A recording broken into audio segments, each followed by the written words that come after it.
The movie is After Hours, which was written by Joseph Minion and directed by Martin Scorsese. The comedy thriller film follows Paul Hackett, a young working professional living in New York who just so happens to meet a young woman in a cafe one night. Later that night, Paul takes a cab to her downtown apartment, which starts a series of awkward, bizarre, surreal, and life-threatening situations as he spends the rest of the night desperately trying to get home. This is a wild movie.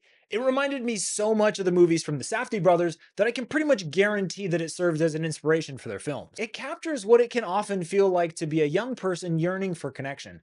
I think most of us have had these sort of wild nights where we probably should have just gone home, but the later that we stayed out, the more and more that the night slowly descended into chaos. That's effectively the plot of this movie, but just taken to the most outrageous and extreme degree. I loved all of the weird connections in this movie that continue to grow as the movie goes on, that just sort of make you question your own sanity as much as the main character does. That's also in large part because of the cast of hilariously colorful characters that are very well acted. The movie is filled with these super funny characters and bit parts that make it feel like the entire city is conspiring against Paul, and come to find out, sometimes they actually might be. Which, speaking of, the unfortunately now late, but forever and always great Catherine O'Hara plays one of those bit parts in the film. It's one of her earliest film roles, and she's just so funny in it.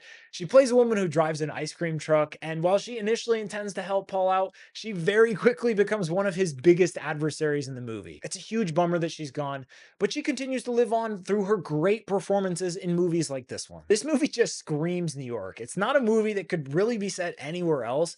It really captures the completely random yet surprisingly interconnected nature of the city so well. It plays heavily with the fact that it's set in the city that never sleeps, as Paul visits multiple diners, cafes, bars, and clubs while encountering this strange crowd of night owls that come to life after sunset. Like at one point he has no money for a cab and he can't take the subway because the fare randomly went up at midnight, and it's issues like that that really for the most part only affect New Yorkers.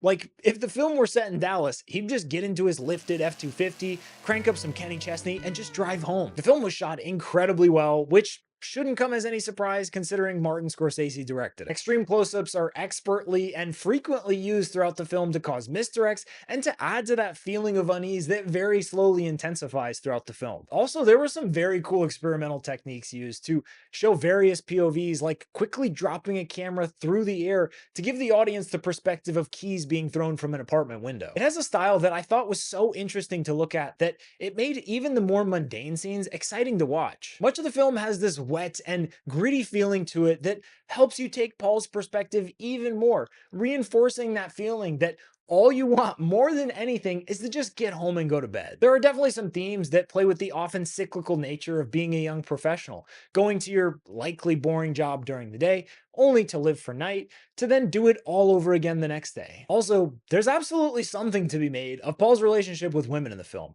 who are largely the source of his problems from the evening, even if they're also the main reason that he's out so late in the first place. Being lonely can lead you to some dark places. Paul is clearly searching for someone or something to fill the void, and it feels like he's the frog in boiling water as the hours that he's out go by. Genre-wise, it's this really weird blend because while it's for sure a dark comedy, it's also so tense most of the time that it actually plays more like a thriller. So it's just this really weird composition that I kind of go back and forth on, and I guess I would say it's more of a thriller, but again, I could really go back and forth with that. Ultimately, it's just this really weird and surreal journey that doesn't really take its foot off the gas until the final scene, which I absolutely loved, by the way. The ending was actually one of my favorite parts, and I just thought it was such a perfect way to conclude a film like this. I won't spoil it for you guys, but if you have seen it, let me know your thoughts on the ending in the comments. I thought this was such an exhilarating movie and so uniquely funny in so many ways. It's one of Scorsese's lesser known films, but it turned out to be one of my favorites of his because of the amazing direction and style the film had, the hair-raising and enigmatic nature of the plot, as well as the wild and hilarious bit parts that largely made the film what it is. You can currently catch this one streaming on Netflix or anywhere else you can get video on demand. So go watch After Hours. If you enjoyed this video and you want to support me, please subscribe to my channel. Really helps me making these videos. Also, go ahead and like the video. That also really helps.